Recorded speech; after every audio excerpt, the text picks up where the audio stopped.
Bismillahirrahmanirrahim. Assalamualaikum warahmatullahi wabarakatuh. Kami dari kelompok 5 kelas C11 yang terdiri dari Ria Alfriani Lakoro, Siti Yohana Umyana, dan Reni Rosalinda. Pada kesempatan kali ini, kami akan mempresentasikan asuhan kebidanan terkini hasil jurnal terbaru pemanfaatan herbal dalam memperlancar produksi ASI. Dari jurnal yang pertama, kami mengambil Journal of Midwifery Care volume 01 nomor 01 Desember 2020 dengan judul Efektivitas daun katuk terhadap kecukupan air susu ibu pada ibu menyusui di Bidan Praktik Mandiri Bidan Hajah Iin Solihat SST Kabupaten Majalengka. Metode penelitian merupakan penelitian kuasi eksperimental dengan desain non-equivalent control group design. Sampel dalam penelitian ini adalah 30 orang yang terdiri dari 15 kelompok eksperimen. Waktu pelaksanaan dari bulan Maret hingga Juni 2020 di BPM. Pembahasan, berdasarkan hasil penelitian menunjukkan pemberian daun katuk terbukti efektif terhadap kecukupan ASI. Hal ini dikarenakan daun katuk merupakan salah satu tanaman yang dapat merangsang keluarnya ASI. Sehingga ibu yang mengkonsumsi daun katuk setiap pagi dan sore selama seminggu kecukupan ASI-nya akan membaik atau meningkat. Kesimpulan, pemberian daun katuk terbukti efektif terhadap kecukupan ASI pada ibu menyusui di Bidan Praktek Mandiri Bidan Hajah Iin Solihah, Kabupaten Majalengka tahun 2020. Saran, ibu nifas dapat mengkonsumsi daun katuk setiap pagi dan sore hari selama seminggu untuk merangsang keluarnya ASI. Jurnal yang kedua berjudul Efektivitas jantung pisang dan daun katuk terhadap produksi ASI pada ibu menyusui di Desa Teluk Kiambang, Wilayah Kerja Puskesmas Tempuling, Kecamatan Tempuling, Kabupaten Indragiri Hilir.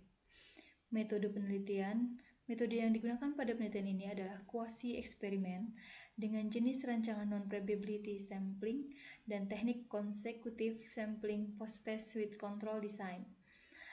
Pada penelitian ini, responden dibagi menjadi dua kelompok, yaitu kelompok 1 yang mendapat intervensi mengkonsumsi jantung pisang dan kelompok 2 mengkonsumsi daun katuk. Populasinya seluruh ibu menyusui sebanyak 28 orang, di mana 14 orang mendapatkan perlakuan konsumsi sayur jantung pisang dan 14 orang mengkonsumsi sayur daun katuk. Waktunya dari bulan September 2019 hingga Februari 2020. Pembahasan jurnal yang kedua. Hasil produksi ASI responden sebelum diberikan konsumsi sayur bening jantung pisang mayoritas sedang, yaitu 71,4%. Hasil produksi ASI responden setelah diberikan konsumsi sayur bening jantung pisang mayoritas banyak, 64,3%. Selanjutnya, hasil produksi ASI responden sebelum diberikan konsumsi sayur bening daun katuk mayoritas sebanyak 64,3%. Hasil produksi ASI responden setelah diberikan konsumsi sayur bening daun katuk banyak, yaitu 92,9%. Kesimpulan dari jurnal yang kedua, ada pengaruh jantung pisang dan daun katuk terhadap produksi ASI pada ibu menyusui di Desa Teluk Kiambang, Wilayah Kerja Puskesmas Tempuling, Kecamatan Tempuling, Kabupaten Indragiri Hilir. P-value 0,040 dan yang paling efektif adalah sayur daun katuk, yaitu 92,9%. Kandungan jantung pisang. Kandungan jantung pisang memiliki banyak vitamin, yaitu energi sebesar 30 kilokalori, protein, karbohidrat, lemak, vitamin A, vitamin B, dan vitamin C. Berdasarkan penelitian, 25 gram jantung pisang mengandung 31 kilokalori, 1,2 gram senyawa protein, lemak, zat karbohidrat. Jantung pisang juga mengandung manfaat vitamin A, B1, vitamin C, mineral penting seperti fosfor, kalsium, dan Fe. Manfaat jantung pisang: mencegah stroke, mencegah dan menyehatkan perut, makanan penderita diabetes, kaya serat, baik untuk diet, melancarkan siklus darah, mencegah kanker, anti penuaan, mencegah penyakit gondok, menyembuhkan infeksi, meningkatkan produksi sel darah merah, mengontrol darah saat menstruasi, memperbaiki mood, dan meningkatkan produktivitas ASI. Jenis-jenis jantung pisang.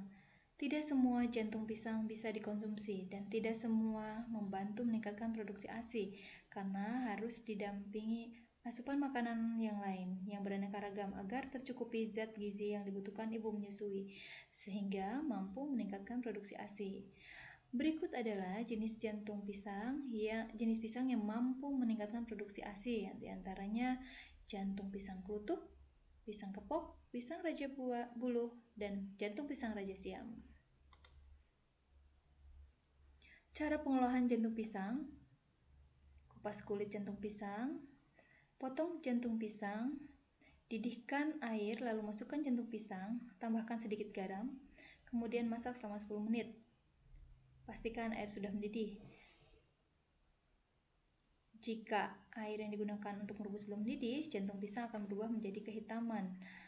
Rebus hingga setengah matang atau sampai jantung pisang mudah ditusuk dengan garpu. Angkat lalu tiriskan.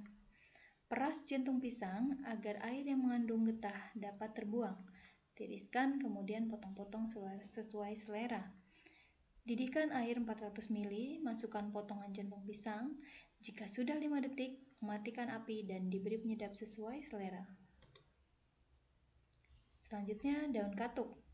Daun katuk atau Sauropus androgynus merupakan tanaman perdu dengan tinggi yang bisa mencapai 2-5 meter. Batangnya berkayu, bulat, tegak, daunnya muda berwarna hijau. Kandungan daun katuk memiliki senyawa steroid, polifenol, yang berkhasiat sebagai antipiretik dan laktagog. Tanaman katuk juga mengandung tanin, saponin, alkoid, dan papaverin. Daun katuk kaya akan protein, kalium, fosfor, zat besi, vitamin A, vitamin B, dan vitamin C. Manfaat daun katuk. Kandungan alkaloid dan sterol dari daun katuk dapat meningkatkan produksi ASI menjadi lebih banyak karena dapat meningkatkan metabolisme glukosa untuk sintesis laktosa sehingga produksi ASI meningkat. Sebagaimana dikemukakan oleh Prof. Urif Santoso tahun 2013, katuk bermanfaat sebagai pelancar ASI. Cara pengolahan daun katuk. Bahannya terdiri 1 genggam orang dewasa daun katuk, bawang merah iris, diiris tipis 1 siung, kemudian garam halus cukupnya, gula pasir secukupnya, dan air 400 ml. Cara membuatnya: panaskan air dalam panci, masukkan bawang merah yang sudah diiris tipis, biarkan sampai mendidih. Lalu masukkan katuk, tunggu sampai tampak layu. Jika sudah layu atau sudah matang, tambahkan gula dan garam. Lalu sayur bening siap disajikan. Terima kasih, demikian presentasi dari kelompok 5, kurang lebihnya mohon maaf. Wassalamualaikum warahmatullahi wabarakatuh.